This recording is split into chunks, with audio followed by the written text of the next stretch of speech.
사도행전 28장 23절에서 31절까지 말씀을 교독합니다.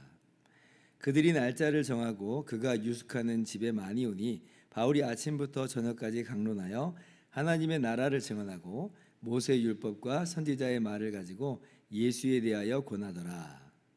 그 말을 믿는 사람도 있고 믿지 아니하는 사람도 있어.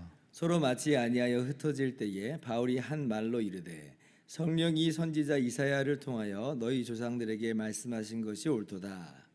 일렀을 때 이 백성에게 가서 말하기를 너희가 듣기는 들어도 도무지 깨닫지 못하며 보기는 보아도 도무지 알지 못하는도다. 이 백성들의 마음이 우둔하여져서 그 귀로는 둔하게 듣고 그 눈은 감았으니 이는 눈으로 보고 귀로 듣고 마음으로 깨달아 돌아오면 내가 고쳐줄까 함이라 하였으니 그런즉 하나님의 이 구원이 이방인에게로 보내어진 줄 알라. 그들은 그것을 들으리라 하더라. 바울이 온 이태를 자기 셋집에 머물면서 자기에게 오는 사람을 다 영접하고 하나님의 나라를 전파하며 주 예수 그리스도에 관한 모든 것을 담대하게 거침없이 가르치더라. 아멘. 할렐루야. 하나님의 크신 은혜와 평강이 오늘도 변함없이 여러분 가운데 가득 넘치기를 주님의 이름으로 축원합니다.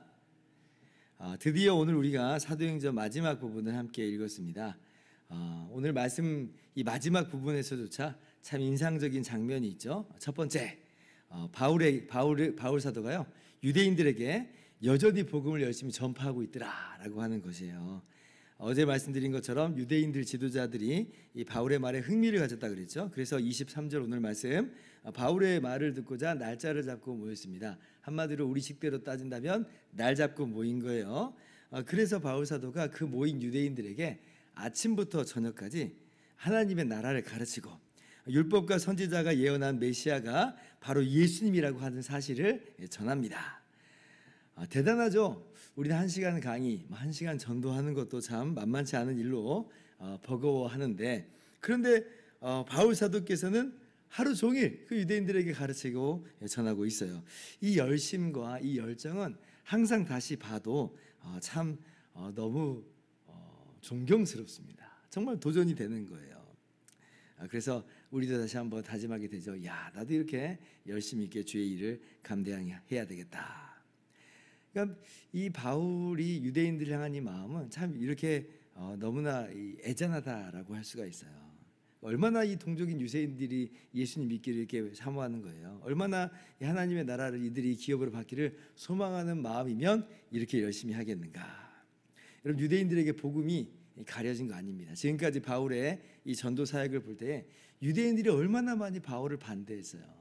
그리고 사실 지금 로마에 지금 구금되어서 이 호송되어 온 것도 사실 유대인들이 고소해가지고 지금 그렇게 로마에까지 까닭없이 죄수의 신분으로 끌려온 것인데 그런데 그럼에도 불구하고 바울 사도는 그 유대인들에게 여전히 복음을 전하고 있다. 그래서 이 복음은 참 누구에게든 가려지면 안 되는 거예요. 유대인들이 이렇게 반대했다고 해서 유대인들이 이렇게 나를 힘들게 했다고 해서 기독교를 그렇게 박해했다고 해서 그래서 유대인들은 이제 안 돼 라고 하는 게 아니에요. 바울 사도는 끝까지 유대인들에게도 여전히 복음을 전하고 있습니다. 오늘도 보세요. 유대인들이요 태반은 안 믿은 것 같아요. 물론 소수의 사람은 믿은 것 같죠. 24절 보니까. 근데 태반은 믿지 않은 것처럼 보여요. 그러니까 사실 전에도 지금 아무런 열매도 나타나지 않는 것처럼 보이고 전에도 마치 벽과 같이 지금 막혀 있는 것 같은 그런 상황임에도 불구하고 그러나 유대인들에게조차도 여전히 복음을 전한다. 복음은 바로 그런 거예요. 상대방이 반대하는 사람이고 상대방이 잘 안 듣는 사람이고 열매가 기대되지 않는 그런 상황이라 할지라도 그러나 복음은 그들에게도 전해져야 된다. 오늘날로 따지면 복음에 대한 관심이 없는 사람들이 있잖아요. 또 복음에 대해서 반대하는 사람들이 있어요. 우리 마음에서 넌 됐다 라고 그렇게 생각이 될 만한 사람이 있어요. 물론 그들이 안 믿으면 우리가 거기서 중단을 해야죠. 그러나 아예 전하지도 않는 그런 건 아니라는 거예요. 그런 건 아니라 마치 너무나 마음이 완악한 것처럼 보이는 그 사람에게도 지금까지 복음을 반대해왔던 그런 사람이라 할지라도 우리는 모든 사람에게 기회를 제공해야 됩니다. 복음을 전하는 그런 의무를 우리가 감당을 해야 되는 거죠. 물론 우리가 그때는 이제 자책하면 안 돼요. 왜냐하면 기회를 우리가 제공하는 것뿐이지 마치 그 사람들이 우리 때문에 예수님을 믿고 우리 때문에 예수님 안 믿고 이제 그런 건 아니기 때문에 그렇습니다. 이런 뭐 우리가 예를 많이 들잖아요. 우리가 말을 물가에까지 끌고 갈 수는 있지만 물을 마시는 거는 말이 하는 일이다. 이제 그런 얘기가 있잖아요. 그러니까 우리가 기회를 제공해요. 근데 정말 안 믿는 사람들이 많이 있거든요. 그러니까 그 결과가 항상 동일한 사람들이 있어요.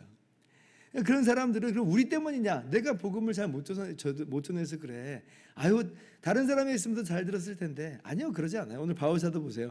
바울 사도가 복음을 전했음에도 불구하고 유대인들이 안 믿는 사람들이 이렇게 많잖아요. 그러니까 우리 때문에 모든 것이 이루어지고 혹은 모든 것이 이루어지지 안 하고 이제 그렇게 우리가 우리 수준으로 이 복음의 결과를 낮추어서는 안 되죠.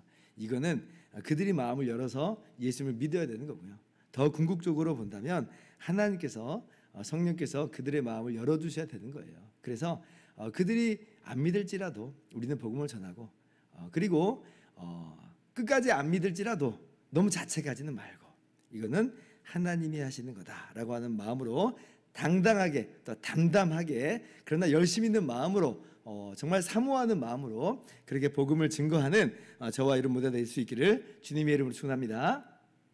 두 번째, 그래서 이 복음이 유대인들뿐 아니라 이방인들에게도 여전히 계속해서 전파된다라고 하는 것입니다. 이 복음은 중단됨 없이 땅 끝까지 복음이 전파돼야 된다라고 하는 것이에요. 이건 뭐 너무나 이제 우리 사회에서는 당연한 일이죠. 당연히 유대인들에게만 복음 전하는 게 아니라 이방인들에게도 복음을 전해야지 너무나 당연한 거 아니야? 라고 하지만 그러나 사도행전을 쭉 읽어 내려가면서 이방인들에게 복음이 전파된다라고 하는 게 얼마나 엄청난 은혜라고 하는 것인지를 우리가 너무나 잘 알고 있어요. 유대인들이 사실 길길이 난리 뛰었던 이유 중에 하나가 뭐예요? 이방인들에게 값없이 복음이 전파된다라고 하는 것 때문에 이방인들도 예수 믿고 그렇게 하나님의 백성이 될 수 있다는 것 때문에 유대인들이 그렇게 길길이 날뛰고 반대하고 바울을 박해하고 그런 거 아니에요. 그러나 성경에서는 분명히 이야기하고 있어요. 유대인들에게만 복음이 전파된다. 또 특정한 사람들에게만 복음이 전파된다. 아니고요. 이방인들에게 이제는 모든 사람들에게 차별 없이 그리스도 예수의 은혜의 복음이 전파되는 시대다라고 하는 거예요. 고린도후서 6장 2절 보라 지금은 은혜 받을 만한 때요 보라 지금은 구원의 날이로다. 은혜의 문이 활짝 열렸어요. 유대인들에게만 열린 게 아니라 이방인에게 이 은혜의 복음이 활짝 열린 거예요. 누구든지 예수님을 믿으면 구원을 받아요.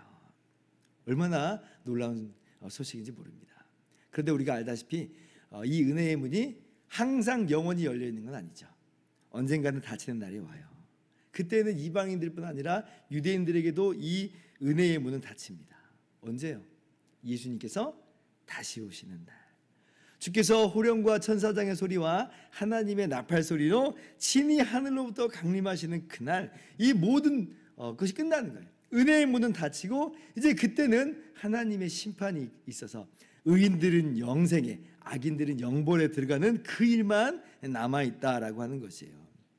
그래서 이 은혜의 문이 지금 모든 사람에게 활짝 열렸는데 영원히 열린 것은 아니므로 주님 다시 오시는 그날까지 우리는 이방인들에게 땅끝까지 복음을 증거하는 일을 잘 감당을 해야 됩니다. 사도행전의 결말이 그래서 참 너무 의미심장하죠. 이 마지막을 보면 주님께서 바울에게 너가 로마에서도 이 복음을 증언하여야 하리라 하신 대로 지금 로마에서 복음을 전하는 이 장면을 우리가 봅니다. 그런데 주님께서 사도행전 27장 24절에 뭐라고까지 말씀하시냐면 너가 가이사 앞에 서야 되겠고 이렇게 말씀하셨거든요. 그러면 우리는 이제 기대하잖아요. 29장에는 그럼 가이사 앞에 서는 내용이 나오겠구나 하고 딱 봤는데 아니에요. 없어요. 오늘 28장으로 끝나는 거예요. 이게 무슨 이야기인가? 라고 할 때 지금 성령의 감동으로 이 누가가 이 사도행전을 기록하고 있는데 이 누가의 의도는 로마에 와서도 복음을 전하고 마침내 가이사에게도 복음을 전했다 하고 끝 이런 느낌을 주고 싶지 않은 거예요. 그러니까 끝 이런 느낌을 주고 싶지 않아요. 그래서 이 마지막 부분은 열어놔 버렸어요. 가이사에게 까지 복음을 전하는 이 사건이 여전히 남아있음에도 불구하고 종교를 짓지 않았다. 쓰다 만 게 아니라 누가가 성령의 감동으로 이렇게 한 거예요.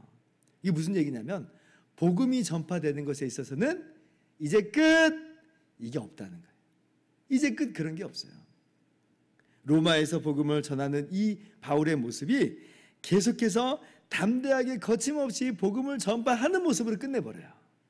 이 30절 31절 보세요. 바울이 온 이태를 자기 셋집에 머물면서 자기에게 오는 사람을 다 영접하고 이태 2년이란 말이에요. 2년 동안 가택연금 상태에 있으면서 복음을 계속해서 전하는 그 이야기를 하고 있어요. 31절 다 같이 읽습니다. 시작. 하나님의 나라를 전파하며 주 예수 그리스도에 관한 모든 것을 담대하게 거침없이 가르치더라. 그리고 사도행전이 끝나버려요. 담대하게 거침없이 하나님의 나라를 예수 그리스도의 은혜의 복음을 전하고 가르치더라. 우리들에게 의도하고 있는 바가 있는 거예요. 이 사도행전의 장은 지금도 열려 있다는 거예요. 지금도 우리는 사도행전 28장 31절의 이 현장 속에서 살아갑니다. 바울 사도가 복음을 전하고 그렇게 주님 부르심을 받아서 하나님 나라에 갔어요. 그 바통을 이어받아서 수많은 믿음의 사람들이 복음을 전해왔고, 그리고 지금도 오늘날도 많은 사람들이 담대하게 거침없이 하나님의 나라를 전하고 예수 그리스도를 가르칩니다. 그것이 바로 우리에게까지 온 거예요. 우리가 그럼 오늘 우리가 해야 될 일은 뭐냐? 마찬가지죠. 하나님의 나라를 전파하며 주 예수 그리스도를 담대하게 거침없이 증거하는 것, 이것이 오늘 사도행전 28장 31절을 살아가는 우리들의 모습이에요. 그리고 주님이 다시 오실 때에 사도행전은 닫히게 될 겁니다. 그 역사는 이제 닫히게 되는 거예요. 그래서 오늘 우리에게 맡겨진 그 사명을 우리가 잘 감당할 수 있는 저와 여러분 모두 되기를 주님의 이름으로 축원합니다. 기도하겠습니다.